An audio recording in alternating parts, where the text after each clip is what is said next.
Hola y bienvenidos de nuevo a otro episodio de Inside the Brand Action. El día de hoy nos acompaña alguien que representa muy bien la nueva generación de líderes en marketing de lujo. Perfiles que tienen marca, producto y negocio con el mismo nivel de profundidad. Alexa Contla Casteló es actualmente Product Manager de Yves Saint Laurent Makeup and Skincare dentro de la división de Luxe de L'Oréal. Su recorrido es especialmente interesante porque viene de un background financiero muy sólido, habiendo pasado por roles de Finance Controller y planeación, lo que hoy se refleja en una forma muy estratégica de construir marca, portafolio y crecimiento rentable. Bienvenida, Alexa. Muchas gracias. Pues primero que nada, lo que platicamos, empezando el episodio, ¿cómo se dice tu nombre? Para que las personas también lo puedan escuchar. Alexa Contla Castelo. Buenísimo. Complicado, pero Un poco complicado, sí, pero ya lo tenemos dominado. correcto. Oye, pues mira, algo que me gusta preguntarle a todos nuestros invitados para arrancar este episodio, Sí, o cualquier episodio, es que nos cuenten un poquito de su trayectoria. Ahorita, como platicamos, estás en L'Oréal, ¿qué hiciste antes? ¿Dónde trabajaste? ¿A qué te dedicaste? Ahorita platicamos del tema de financiero, cómo fue ok. esta transición a marketing, como para que las personas sepan un poquito de dónde vienes y Ok, también después hablaremos de qué haces para que también quede claro. de acuerdo. Bueno, pues básicamente, y como bien se mencionó, estudié finanzas en la Universidad Panamericana. Me dediqué casi toda mi vida a ser analista financiero, planeación financiera. Llegué a L'Oréal por azares de la vida, siendo un controller para la marca de Lancôme. Actualmente soy Product Manager para Yves Saint Laurent, entonces hice un cambio fuerte de finanzas a marketing. Ahorita andaremos un poco por ahí. La mayor parte del tiempo en el que estuve trabajando fui parte de la industria farmacéutica y ahora ya me dedico muchísimo más a la parte de lujo, teniendo una especialización también a través de un diplomado en el Instituto Europeo y bueno, obviamente ya con la práctica del día a día con las marcas. Yo creo que en cuanto a la vida personal, me encanta muchísimo no estar quieta, o sea, creo que siempre estoy buscando hacer algo, ya sea saliendo a correr, entrenando fuerza, trabajando, tratando de conocer más cosas, pero yo creo que este insight acerca de mi persona puede ayudar mucho a entender cómo es que llegué después de una trayectoria financiera a un puesto mucho más de marketing. Me encanta, buenísimo. Oye, ¿y de dónde nació esto? O sea, porque claramente, como comentas, vienes de una trayectoria financiera, pero ¿qué fue lo que te llamó? Porque obviamente, o sea, supongo, corrígeme, estoy mal, pero en algún momento llegó esta oportunidad de decir cambio a marketing y seguramente has de haber pensado, ¿es el camino que quiero seguir o no lo es? ¿Qué fue lo que te llamó? Cuéntame un poco de eso. Claro, a ver, me entraron muchas dudas porque también de la mano de esto viene no solamente hacer un cambio en el momento, sino un cambio también a futuro, ¿no? De cómo te ves o las posiciones que Claro. podrías alcanzar. Yo creo que lo que más me gustó de poder entrar al marketing es, desde finanzas tienes una visión muy buena del negocio, pero específicamente, y por ejemplo, empresas donde estoy ahora como L'Oreal, el marketing es el que es el dueño del negocio en su totalidad. Mm, Y yo quería salir de este lado solamente back office operativo, de lectura de números, a una posición muchísimo más estratégica que me dejara ver el negocio completo. Y para que yo pudiera hacer esa transición, tenía que o podría buscar tomar una posición en marketing y es lo que más me llevó a decidir poder transicionar de esa manera. Y que evidentemente también a futuro yo decía, bueno, me veo llevando una dirección a total, un grupo y no tanto enfocada en solo una sección. Entonces eso es lo que sobre todo me convenció de poder moverme. sí, me encanta, porque digamos que hay dos tipos de perfiles. El perfil especialista, que es él o la mejor persona en finanzas, por ejemplo, o está el perfil integral, que es la persona que sabe muy bien del tema de financiero, del tema de marketing, del tema de ventas.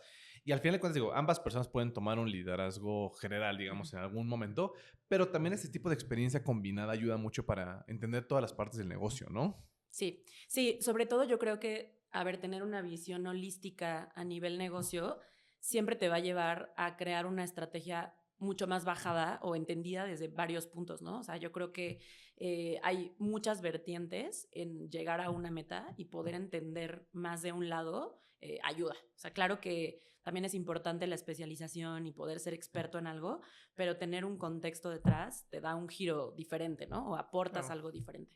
Claro, buenísimo. Oye, platícame, tu posición actual, estás como Senior Product Manager, ¿correcto? Sí, ¿Qué significa eso? Que para una persona que está viendo el claro. episodio es como, ok, Alexa se dedica a esto.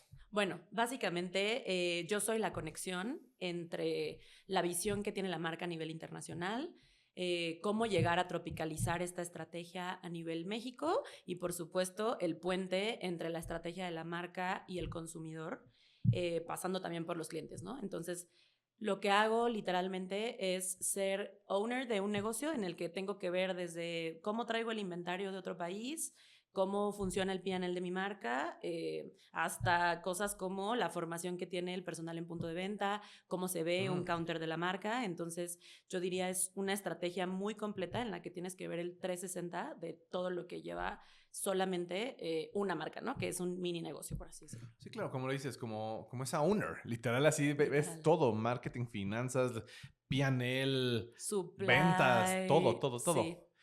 ¿Qué es lo que más te gusta de esta posición, de todo esto que acabas de decir? Porque obviamente uno se inclina más. claro. Ejemplo, en mi caso, yo me inclino más al área de ventas que al área operativa. Me gusta más.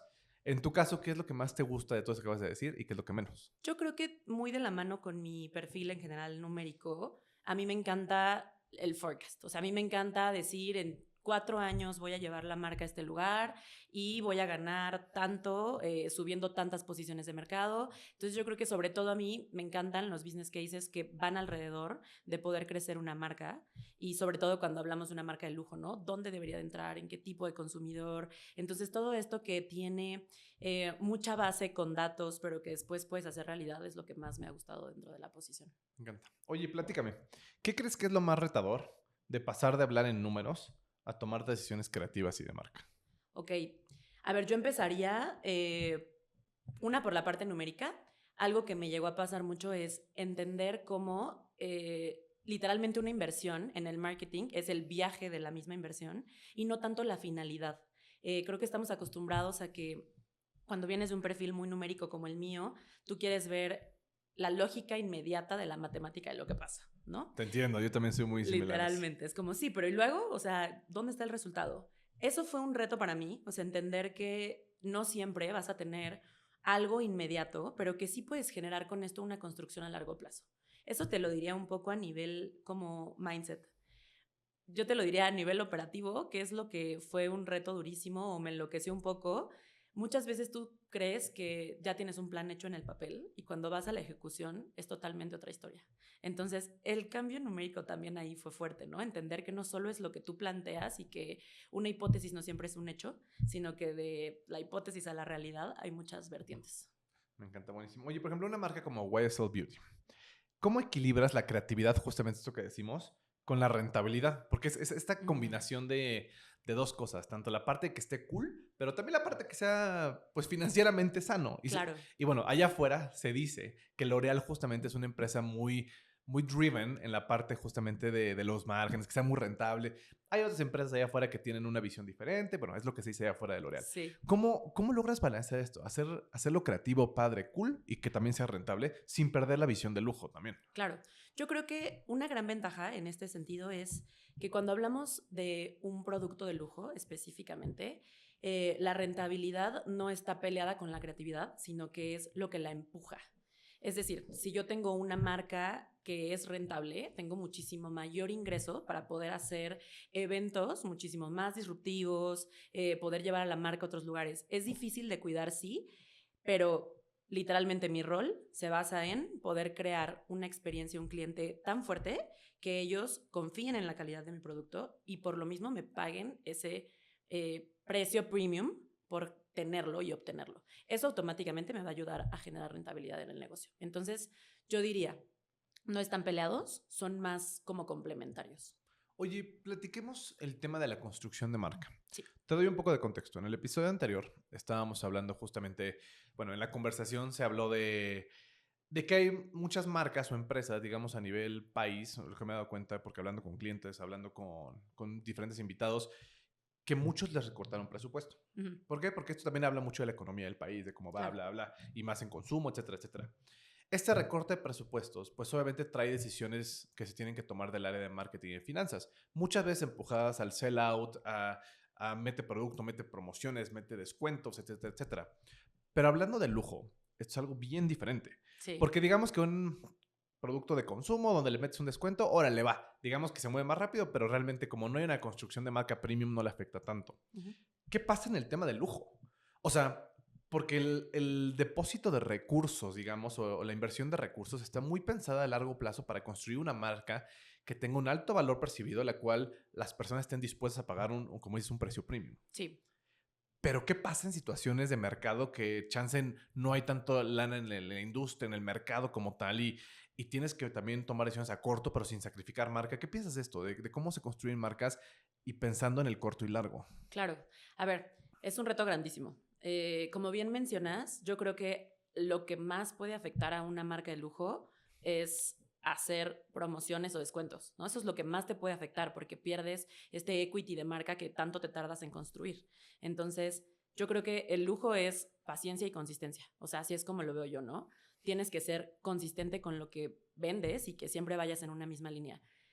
Con este tipo de retos donde de repente tienes que reaccionar y hacer algo y incrementar la venta, para mí lo más importante es que tengas bien definido tu foco. Es un poco como grandes apuestas, grandes resultados, pero no puedes apostarle a todo. Tienes que tener un producto estrella, un producto ganador que muchas veces lo decides por qué tan aspiracional es para los demás. Entonces tú dices, bueno, a ver, ahorita no voy en mi mejor venta y tal vez no estoy alcanzando el nivel de negocio que quiero y no tengo tanto dinero para invertir. Entonces, ¿qué hago? Me focalizo en lo que sí sé que vendo. Y ese foco es al que le voy a invertir lo poquito que pueda, ¿no? A lo mejor y con una experiencia alrededor de la compra de mi producto, porque yo no te voy a dar un descuento, pero sí te puedo proporcionar una experiencia alrededor de que me lo compres. Y con eso es como con lo que podemos llegar a alcanzar un nivel de venta un poco más alto. Es como darle una vuelta a lo que normalmente sería una activación de promociones o de degustación de 2x1. Es una activación puede ser de trial, vamos a llamarla Sí. así, pero no abaratando el producto. Es pruébalo, conoce vive lo que significa la marca y ahí es pues dejarle al consumidor que haga su parte, es decir, recibe el valor y ahora recupéralo, digamos, ¿no? Claro. Y yo creo que algo importante también, a ver, una marca de lujo normalmente, y yo me encanta decirlo así, vende sueños. ¿Qué es lo importante en una marca de lujo? ¿Cómo te sientes cuando adquieres un producto? Entonces, si tú le das y le generas al consumidor esto que le va a hacer sentir tu producto, pues lo puedes llevar, ¿no? A que lo viva, lo transmita y entonces lo quiera. Y creo que eso es gran parte de lo que te puede ayudar a mover sin que tú tengas que meterle algo que baje tu equity o que deje de hablar de lo que tú eres como una marca tal cual Claro. posicionada como lujo. Otra pregunta que también le hago o quiero, a veces me olvida, Sí. pero quiero hacerle a todos los entrevistados de este podcast es, ¿cuál ha sido el error más grande que has hecho a lo largo de tu carrera? Pero más que un error, ¿qué aprendizaje también tuviste de eso? O sea, porque si nos quedamos en el error y autoflagelarse, así, pues Claro. claramente no. Es como esas que se llaman fuck up nights, que cuentas así lo que Sí. más te equivocaste, pero ¿qué aprendiste de eso? ¿Cuál hubiera sido algo que hiciste a lo largo de tu carrera y qué fue eso Yo creo que que aprendiste? uno de los más importantes fue justo cuando llegué al área y a llevar la marca. Teníamos un evento muy grande alrededor de un lanzamiento de labios. Yo me casé mucho con el plan inicial. Entonces, yo casada con este plan de tal a tal hora y tiene que ser así y funcionar de cierta manera, cuando ya estábamos en la ejecución del mismo, pues no fue así, ¿no? Llueve, la gente llega tarde, Mm. las personas se apelmazan y estamos hablando de generar una experiencia que te haga sentir en un lugar de lujo, ¿no? Exclusivo, diferente.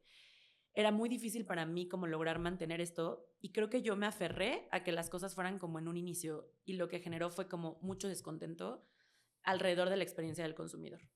Eso también genera que, obviamente, de una u otra forma, pues afectes a la marca porque es como se ve. Yo creo que en esos errores es donde me di cuenta que la flexibilidad es importante y que de la hipótesis a la realidad, pues hay un abismo, ¿no? Y para mí eso fue entender el confiar en tu equipo, confiar en que sí puedes reaccionar en un momento rápido y que el resultado no siempre va a ser negativo. Entonces creo que a pesar de que en algún momento un poco un perfil más cuadrado de así tiene que salir, pues me ayudó mucho a entender que no siempre va a ser igual que el plan y que se vale en el Inter tener ciertas vertientes, ¿no? O sea, no todo es blanco ni negro, sino que los grises también son importantes en la construcción. Y que no es nada más un tema como de esa visión, sino también de soft skills, creo yo. O Sí, sea, porque obviamente pues todas las personas son diferentes, hay personas que son muy flexibles, hay personas que son muy cuadradas, pero es una soft skill el poder saber cuándo ser cuadrado y cuándo ser flexible. Y poder brincar de uno a otro sin explotar de por medio, vamos a claro. llamarle así, ¿no? Sí, no, totalmente.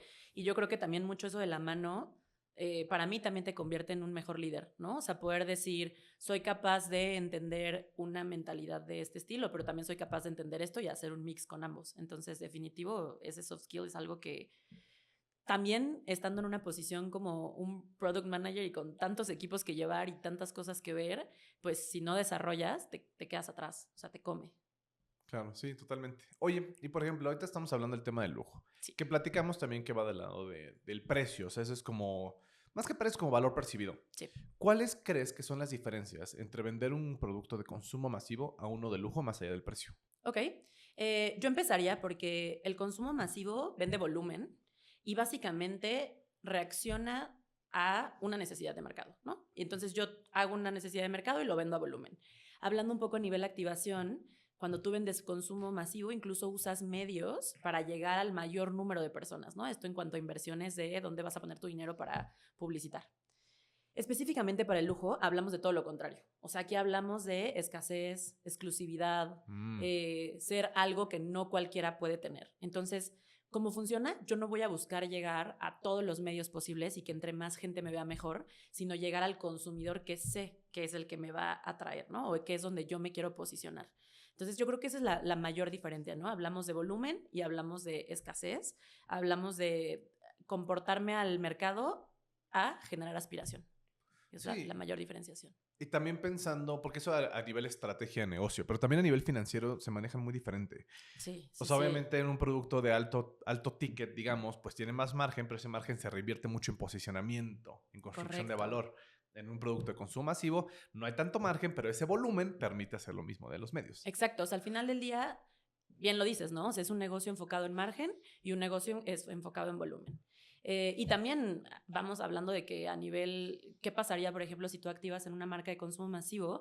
A veces la calidad del producto que ejecutas, y me refiero a los muebles que montas, el estilo de experiencia de comida que llevas, lo que sea que vaya alrededor de, no siempre tiene que ser el mejor o no siempre tiene que tener la mejor calidad. Cuando hablamos de lujo, es tan importante el detalle que entonces evidentemente necesitas una inversión más grande para poder algo de calidad y entonces ahí es donde el juego del margen se vuelve prioritario. O sea, si yo no tengo un ingreso, un precio y un margen correcto, no tengo cómo invertir. Sí, es una cadenita que puedes llamarla un ciclo virtuoso o un ciclo vicioso. También depende Sí. de dónde lo estés atacando. O sea, porque importa hasta el papel que usas por la experiencia que se siente al tacto. Eso importa también para la creación de ese posicionamiento de lujo, ¿no? Sí, todo. O sea, yo creo que yo le llamaría atención al detalle. ¿A qué huele lo que veo? O sea, que como todo. O sea, es como jugar con los 5 sentidos de una persona y eso lo hace cada vez más complejo como en esta experiencia que tienes que dar, ¿no? Como en el cuidado que tiene que tener. Súper. Oye, Alexei, platícame. ¿Dónde crees que hoy está el mayor reto? ¿En el desarrollo del producto, en la ejecución en punto de venta o en la comunicación? Ok. A ver, yo te diría aquí que los 3 factores son importantes y para mí el mayor reto sería la parte de ejecutar. Hoy hablamos, por ejemplo, en el mundo del lujo, de la importancia y como te lo he transmitido, de la experiencia del cliente, pero también hablamos de un mundo de negocios cambiante, donde el mundo digital hoy domina todo, ¿no? Entonces, ¿cómo llevo esta experiencia a un canal omnicanal? O sea, ¿cómo logro que la magia que tú ves en la pantalla sea la misma que vivas en una boutique? Yo creo que ese reto en ejecución en el mundo del lujo es bastante fuerte con cómo se ha ido desarrollando y cambiando. Sí, que más allá de la ejecución, comunicación es el traspaso de esta experiencia en todos los puntos y que se vivan de la misma manera, ¿no? Y Claro. que sean a las mismas personas. Sí, y que habla muy de la mano con el producto, ¿eh? Al final del día, a ver, hay específicamente en el mundo de beauty, hay productos que tal vez las personas no necesitan probar para querer adquirir, pero estamos hablando de que hay otros que sí. Entonces, también elegir qué portafolio destacas en qué canal es bastante importante. Oye, Alexa, y por ejemplo, pensando en los equipos o en un tema de liderazgo, hay equipos que ejecutan bien y hay equipos que ejecutan mal. ¿Cuáles crees que son esas características de los equipos que ejecutan muy bien? Yo pensaría, y que esto también viene mucho desde la cabeza, en tener prioridades claras. Mm. Para mí, un equipo que ejecuta bien es el que tiene claro hacia dónde va. Evidentemente, y como te decía, ¿no? En las vertientes de todo lo que puede pasar alrededor de es muy fácil perderte en ideas, en etcétera. Si tú tienes claro a dónde vas, eso me puede llevar a que yo ejecute bien. Eso yo lo vería como punto número 1. Como punto número 2, esta capacidad de proactividad y reactividad ante algo con lo que yo llamaría trabajo de equipo y transparencia. Muchas veces es muy fácil ponerte una meta, pero no precisamente es alcanzable. Entonces, si yo tengo un equipo que es proactivo, pero tiene metas claras y tiene la transparencia de saber hasta dónde va a llegar y dónde no, puedo lograr que esto genere algo que ejecute bien. Como hablando también de alineación con los equipos de expectativas, ¿sería algo así? Sí, y mucho que en el mundo de marketing, ¿no? Que le llamamos el briefear. Si yo doy el mensaje correcto de mi estrategia, puedo asegurar que los demás giran en torno a. Y también yo le llamaría un constante apertura a siempre que vea que alguien se va del camino o que de repente ya no va en contra de la estrategia, volver a recordar, ¿no? El camino es aquí o la meta es esta, para que sea mucho más claro y no te pierdas en el inter. Háblame de esta definición de prioridades. Pensando, bueno, también es que creo que lo voy a decir en varios episodios, pero no pasa nada. Sí. Estamos buscando hacer que este año este podcast sea mucho más específico a temas más accionables. Uh-huh. Ahorita hablamos de priorización, hablamos de tener muy claro dónde vamos. Digamos que se vuelve muy, o se puede llegar a ver muy etéreo, como muy elevado, muy como, hay que tener claro. Pero ¿cómo saber Claro. eso? ¿Qué significa eso? ¿Cómo le dirías a nuestra audiencia de que si tú quieres saber priorizar y tú quieres tener claro dónde vas, tienes que hacer A, B, C, D? ¿Qué sería concretamente lo que tendría que hacer para poder conseguir ese resultado? Claro. Yo creo que aquí lo importante es irte de lo macro a lo micro. ¿Cómo sé qué priorizar? ¿Qué es lo que va a generar mayor impacto en general? No solamente a mí como marca, sino a mi equipo de finanzas. ¿Qué es lo que, no te vayas muy lejos, ¿no? Un equipo de supply, qué es lo que sí tengo para vender. Entonces yo me iría de lo más grande a lo más chico. Primero, ¿qué es lo que va a generar mayor impacto para todos? Y a partir de ahí, entonces sí, empiezas a construir hacia abajo qué es lo que le va a dar a cada uno de ellos y entonces cómo transmito que esta prioridad es a la que tengo que llegar. Y sobre todo yo creo que esto muy alineado a la estrategia del negocio en general. O sea, como que aquí hablando mucho de, sabemos que somos un negocio macro, entonces, ¿qué es lo que le va a hacer mejor al negocio? ¿Qué es lo que le va a hacer mejor a la marca? Y de ahí voy bajando, ¿no? La prioridad que tenga, o más bien el objetivo que tenga mayor impacto para todos es el que vas a priorizar. Y también creo que estás hablando mucho de comunicación clara, hablando de un tema de liderazgo. O Sí. sea, porque si el líder no tiene claro a dónde va, el equipo menos. Claro. Y si lo tiene claro, ahora es el siguiente paso es comunicarlo adecuadamente para que todas las personas sepan. Porque si no es como, pues, ¿de qué sirve que lo tenga claro el líder si las personas que están remando no saben si van para adelante o van para atrás, ¿no? Claro. Oye, y por ejemplo, hablando de tu background financiero, al final de cuentas esto te da una ventaja clara versus personas que pueden estar o sea, ubicas ese meme de que hay dos tipos de marketing. El marketing y es el emoji de las uñitas, versus el marketing de la data y números. ¿Sí? O sea, si lo vemos así, tu background financiero te puede dar una ventaja muy grande versus ese o esa otra marketera. ¿Cómo crees que debería un marketing pensar hoy en P&L? En P&L, margen y rentabilidad sin perder sensibilidad de la marca. Ok. Yo creo, y también con lo que he aprendido, es entender que el P&L, más que ser un limitante, es una herramienta, yo le llamo una herramienta de libertad, ¿no? Me gusta ese Sí, concepto porque creo que no es algo común de llamarle una herramienta de libertad a un P&L. claro, Mucha a un gente estado podría pensar que es financiero. una herramienta de esclavitud, pero me encanta. A ver, platícame esto. Claro. A ver, donde yo lo veo es, yo creo que si tú te vuelves una persona que entiende de dónde viene cada peso que ganas, puedes entender hacia dónde va. Teniendo una visión clara de esto, en el intermedio entre ser un financiero y ser un marketing, muchas veces se cree que hablamos idiomas diferentes o que buscamos fines diferentes, cuando la realidad es que vamos a lo mismo, ¿no? Maximizar un negocio, generar un beneficio a nuestro consumidor. Básicamente vamos al mismo lugar. La única diferencia es como desde dónde lo tomas. O sea, lo que voy con toda esta, ver el P&L no como algo esclavizante, sino como una libertad, es entender que si yo genero un mayor ingreso, mi P&L me va a dar un mejor margen y por lo tanto yo tengo más dinero para invertir y tengo una marca rentable. Que tener una marca rentable, y hoy hablando de negocios, me da esta seguridad de que estoy construyendo sobre algo sano. Una empresa o una marca que tiene unas finanzas no limpias está destinada a en algún punto caerse, porque necesitas esa parte del negocio para poder alimentar lo demás. Entonces yo creo que es ahí donde si tú lo haces más allá de tu enemigo, tu aliado, puedes llegar a grandes lugares, ¿no? Para mí el marketing te da tendencias de mercado, te ayuda a entender el consumidor y toda esa información es importante para tomar decisiones financieras, que ahí es donde ya viene la data dura, ¿no? pero al final uno se alimenta del otro y no son contradictorios, sino complementarios. Me encanta esto que dices porque creo que solamente puede venir de una persona que entiende muy bien un PNL.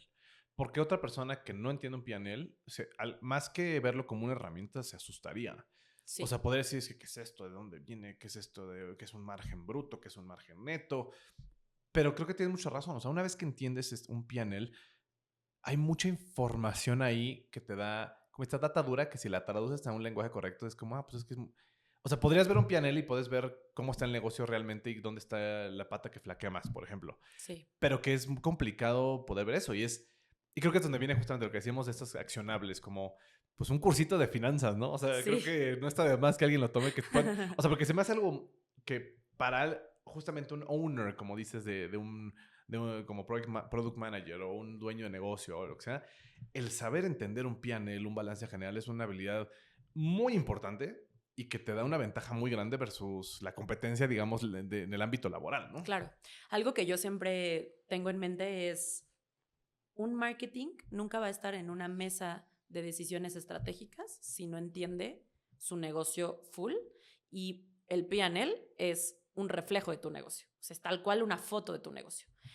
Entonces, yo siempre como que pienso, dejar de tenerle miedo al número, ¿no? Creo que es un estigma que tenemos desde chiquititos. Las matemáticas, ¿no? Qué miedo, y hacer números, qué miedo.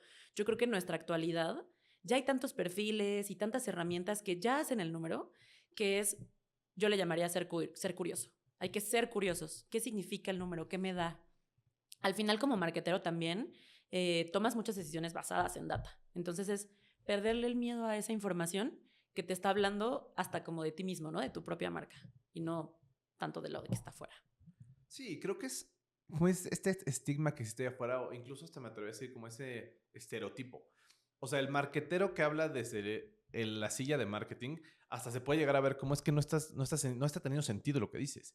Pero el marquetero que habla de finanzas se ve lo opuesto, se ve como, ah, caray, esta persona sabe de lo que habla y lo está sustentando muy claramente. Y eso es una diferencia muy grande allá afuera en el mercado laboral y en las industrias como tal, poder lograr eso, ¿no? Sí, sí, sí, definitivamente. La verdad es que yo en un inicio, por ejemplo, tenía miedo, ¿no? ¿Cómo cruzas esta línea entre ser un financiero y ser un marketero? Y como dices, que la gente te crea. A la mejor y a nivel finanzas me va a creer el financiero porque sabe que tengo un background, pero ¿qué pasa con marketing? ¿Cómo es que te dicen, sí, tú vienes de un pensamiento así de cuadrado, pero también eres creativo, pero también entiendes? Y creo que el poder transmitirle eso a los demás, un poco decir, voy a elegir esta campaña que va a llegar a este nivel de funnel. ¿Por qué? Pues porque tengo tanto dinero y creo que esto es lo que podría pasar. Y entonces creo que ahí empiezas a hablar en otro sentido de, ah, claro, porque si haríamos esto, tal vez tendríamos cierto reflejo o una campaña mucho más grande, pero a nivel KPI de marketing tampoco me va a traer nada de vuelta. Entonces, hacerle entender eso a la gente en marketing, voy a invertirlo de esta manera porque de verdad al final nos va a traer un retorno mucho mejor para nosotros.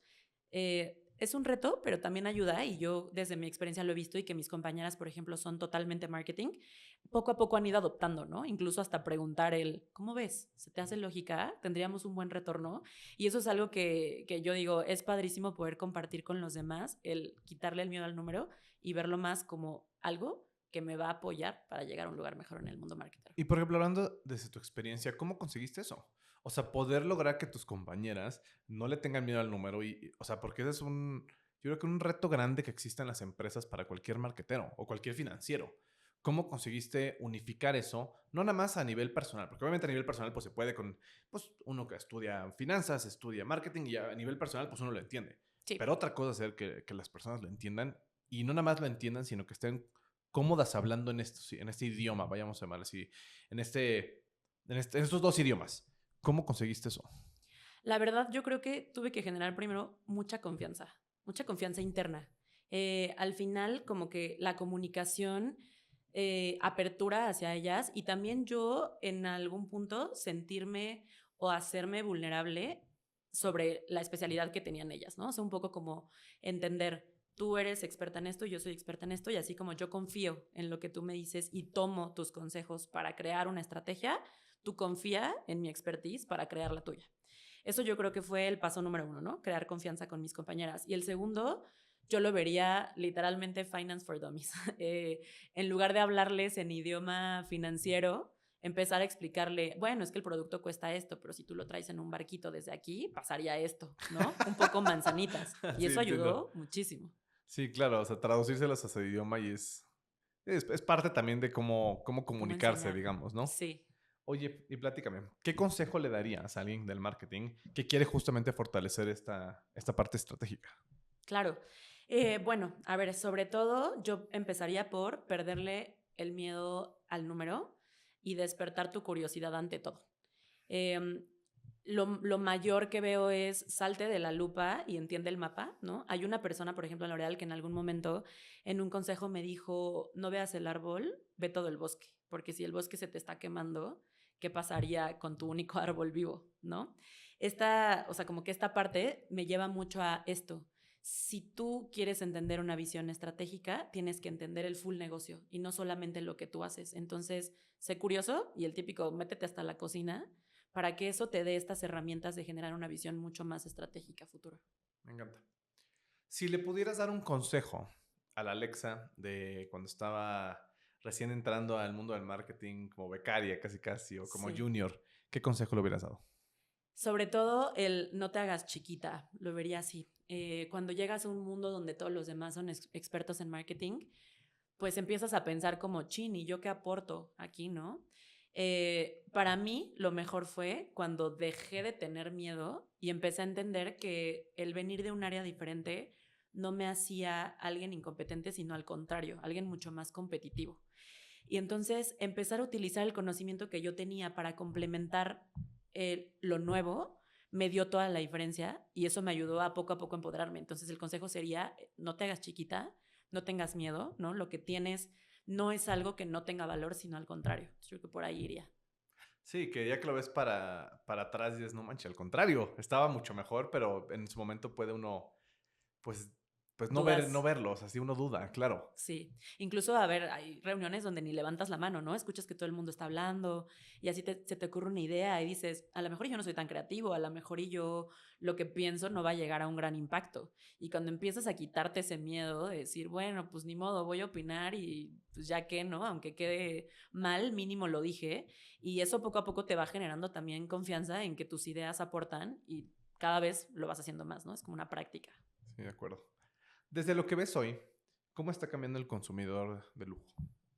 Ay, es un reto muy fuerte, ¿no? Empezando porque cada vez tenemos generaciones más jóvenes. Antes tú pensarías que por el estatus socioeconómico las personas que adquirían el lujo eran personas pues, ya más grandes, ¿no? Que tuvieran un estatus mucho más bajado, que tuvieran esa posibilidad de comprar.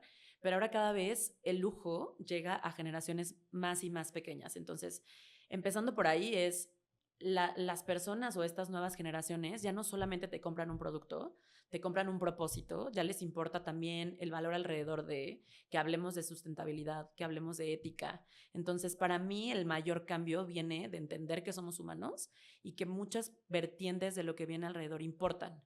Entonces, ¿cómo genero yo, siendo una marca de lujo, algo que le transmita a los demás una sensación y que le dé esta claridad en cuanto a la consistencia y la cultura que tenemos hoy en día? Oye, por ejemplo, tocando ese tema de las generaciones, creo que, o sea, esta no es una pregunta que tengo en el guión, vamos a llamarla Sí, así, pero que me brincó ahorita.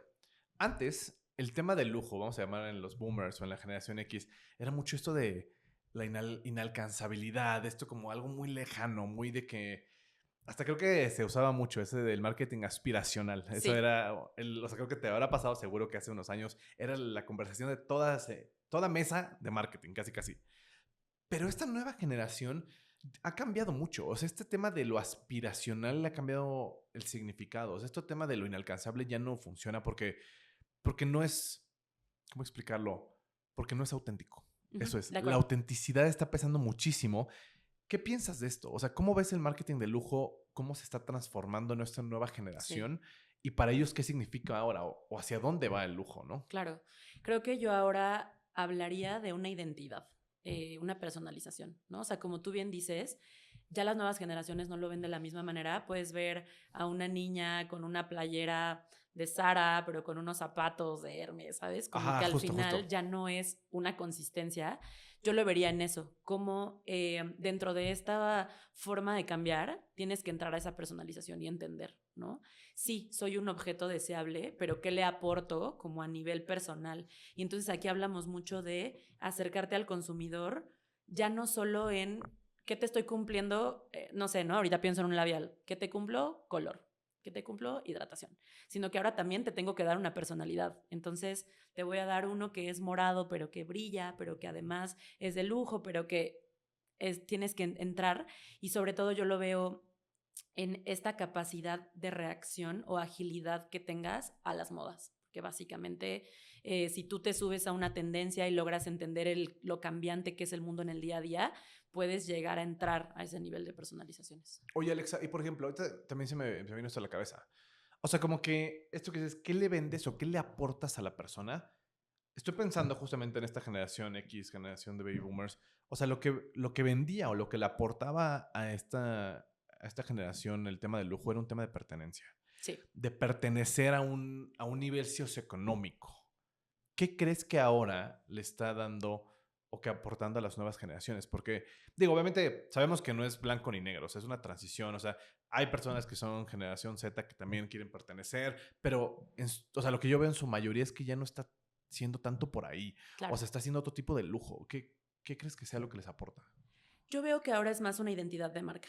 Tiene mucho que ver con, por ejemplo, ¿no? Yo soy una marca couture que es disruptiva, pero que además es súper edgy. Y entonces ahora me identifico no con que eres una marca de lujo, sino con que eres una marca que es disruptiva, pero que además eres edgy.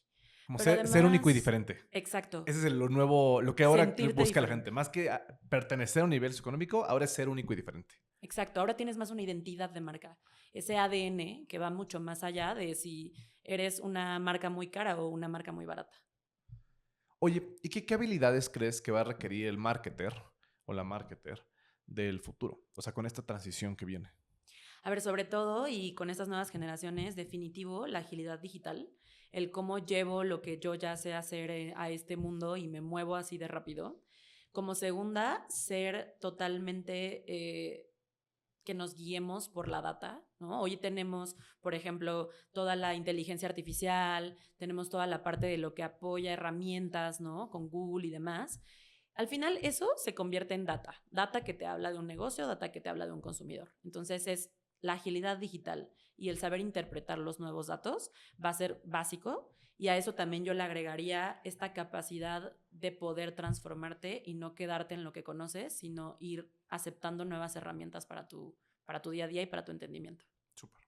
Cambiando de tema, hablemos ahora de proveedores y de aliados. Sí. ¿Cuáles crees tú que son las ventajas y desventajas o riesgos que existen allá versus ventajas, etcétera, etcétera, de trabajar con un proveedor local o un proveedor global? Ok, de acuerdo. A ver, el proveedor global, en primera, puedes tener riesgo en la capacidad que tiene para accionarte rápido, ¿no? Eso sería lo primero. Y también algo que puede llegar a pasar es que no tenga a lo mejor el mismo entendimiento cultural local que sí puede tener una agencia local más pequeña. En lo segundo, pues en el local tienes el riesgo de que por lo mismo de ser algo más pequeño, tal vez no entiendan o no puedan cubrir, y sobre todo hablando de una marca de lujo, la calidad para mantener el equity de tu marca, ¿no? Entonces, tendrías ahí como las dos vertientes entre que si cuido equity o si cuido agilidad o me acerco o no a mi mercado local, que al final las tres te van a impactar en algo. Y por ejemplo, obviamente, pues supongo que depende del proyecto, es como eliges al proveedor. Hay proyectos que dices, yo necesito agilidad. Y mi prioridad es agilidad. Y lo que platicábamos, el tema de Sí. priorización, dices, no, pues tiene que ser local. O hay proyectos que necesito expansión y poder ser algo regional y pues eliges al proveedor global o vamos a decir regional. ¿Qué valoras más tú de manera general? ¿La agilidad, proactividad o el entendimiento del consumidor? Yo creo que específicamente hablando de una marca de negocio, el entendimiento de mi negocio del consumidor es básico. Porque yo podré tener una agilidad en ejecución, pero si lo que ejecuto no va de acuerdo a mi negocio, sería una ejecución vacía. Al final aquí hablamos de cuidar tanto el detalle y la experiencia alrededor de, que para mí es imperativo que ellos entiendan mi negocio como tal. ¿El negocio o al consumidor o ambos? Un poco de ambos. Al final del día, sí puedo entender al consumidor, pero también el consumidor, muchas veces tú como marca ya tienes una estrategia. Entonces tienes que saber, sí, entiendo a mi consumidor, pero yo tengo una estrategia y cómo de mi estrategia llego a ese consumidor. Entonces tendría que tener una visión de ambos. ¿Qué es lo que menos te gusta de un... No vamos a poner obviamente nombres ni mucho menos, pero de una agencia, por ejemplo? ¿Y qué es lo que más? Claro, yo creo que lo que menos me gusta es que sean algo cerrados, como que tú dices, bueno, a ver, se me ocurre resolver así, que ellos digan, no, no se puede, ¿no? O sea, como esa no apertura a poder hacer movimientos o cambios. Creo que el no aceptar cambios muchas veces también te lleva a que te enfrasques en una sola idea y no puedas llegar mucho más allá. Y lo que definitivamente me encanta es este tipo de proveedores que a veces tú ni has visto el problema y ellos ya te están diciendo, esta sería la solución si esto nos pasa, ¿no? Ese nivel de que obviamente te lo da la experiencia y la proactividad en un proyecto. Si un proveedor te pudiera dar una garantía, de lo que sea, ¿cuál sería tu garantía ideal? Uy, está complicada esta pregunta, ¿eh? Es que, o sea, a lo que quiero llegar es que no nada más con el tema de proveedores, también viene con el tema de, pues, de agencias, hasta del proveedor de una caja de zapatos, o sea, Claro, todo producto o servicio que se vende allá afuera tiene sus pros y cons. Esos son los diferenciadores. Hay empresas que se destacan por la velocidad, otros por el entendimiento. Para el lado de una agencia general de marketing, sí. ¿cuál sería, o de un aliado, digamos, de marketing, cuál sería una garantía? Que dices, esto es lo que más me importa a mí y tendría que estar respaldado por esta garantía. Yo creo que para mí sería la eficiencia. Al final, buscas calidad y buscas menor tiempo. Si tú eres una agencia que me puede proveer eficiencia en mi negocio, eso a mí me hace toda la diferencia, sobre todo en negocios donde siempre tienes que estar ganándole a la competencia. Eficiencia, o sea, lo traducimos a resultados de negocio, lo traducimos a velocidad, o sea, ¿en qué sentido de eficiencia? Tal cual a rapidez y calidad. Sí, ¿qué es lo que realmente buscas? Sí. Oye, por último, última pregunta, ya para cerrar con esto. ¿Cuál crees que sería o más bien, alguna experiencia que hayas tenido que dijiste, digo, igual no pongamos nombres ni mucho menos, Sí. pero que dijiste, este proveedor me resolvió en esta situación y lo recuerdo tan bien que me quedó bien grabado? Y viceversa también. Claro. Una situación que hayas vivido que dijiste, híjole, no, esto sucedió y la verdad creo que no estoy cómoda. Yo creo que sobre todo a nosotros nos ha impactado mucho a veces el tema del clima, ¿no? La lluvia, la Mm. gente, el terremoto, todo lo que puede llegar a pasar Y hoy, alrededor. hoy que nos tocó el terremoto, ¿no? Justamente, Sí, bueno, no en un la terremoto, madrugada, entonces el señor no fue un a terremoto, ¿va? media Pero a madrugada, media madrugada el temblor, ¿no? tal cual. Entonces, yo creo que los que mejor me han resuelto son los que, a ver, y nos ha pasado en la Ciudad de México, ¿no? Hoy es diciembre y en diciembre nunca llueve y entonces tú te vas tranquilo con que no va a llover. Y tener o sea, ya me tocó una vez que de verdad era un tema la lluvia y que si la inundación y que si la gente y el conglomerado, este proveedor que tenía esta rapidez de decirme, sí va a llover, pero te monto un techo en 2 minutos, la verdad es que eso te hace toda la diferencia, ¿no? O sea, alguien que tal cual te pueda resolver al momento de que algo sucede. ¿Y el lado opuesto? Y el lado opuesto, esa negatividad de decirte, no, pues yo creo que mejor cerramos, ¿no? Y ya no abrimos y entonces ni modo que llueva. Como que el poco a no tener esta fijación o esta manera de poder Claro. resolver problemas. Es que ni siquiera es el tema del dinero. O sea, No. porque puedes decir, como dices, de que hay, te pongo un techo, lo que sea. O sea, al final, cóbramelo, no pasa nada, pero solucionamelo. Creo que es eso, Solucioname. esa apertura o cerradez, vamos a llamarla así, de resolver. O sea, olvidemos del tema de económico, sino Sí. esa, pues sí, esa proactividad, vamos a llamarla así, ¿no? Incluso va en la actitud, ¿no? O sea, ¿cuántas Actitud, veces no eso. has escuchado a alguien que le dices, es que necesito que pase esto? Uy, no me hubieras dicho desde el inicio. Entonces, esa actitud de decir, sí, órale, lo echamos, ¿no? Como lo hacemos. Creo que, por ejemplo, hay una frase que a mí me gusta mucho que es como el we rise by lifting others y tener a alguien que tenga ese pensamiento de, órale, lo voy a hacer por los demás y sé que eso al final me va a ayudar a mí mismo, tanto como negocio, como persona, etcétera, es algo que yo valoro mucho tanto en proveedores como con la gente con la que trabajo. Me encanta. Pues muchas gracias, Alexa, Muchas por compartir este gracias. espacio con nosotros. Si alguien quisiera ponerse en contacto contigo, ¿cómo lo podría hacer? LinkedIn, Instagram, etcétera. En LinkedIn estoy como Alexa Contla, en Instagram como AlexaAC21. Buenísimo. Pues muchas gracias y gracias a nuestra audiencia por compartir este episodio con nosotros. Nos vemos en el próximo de Inside the Brand Next Gen. Hasta la próxima.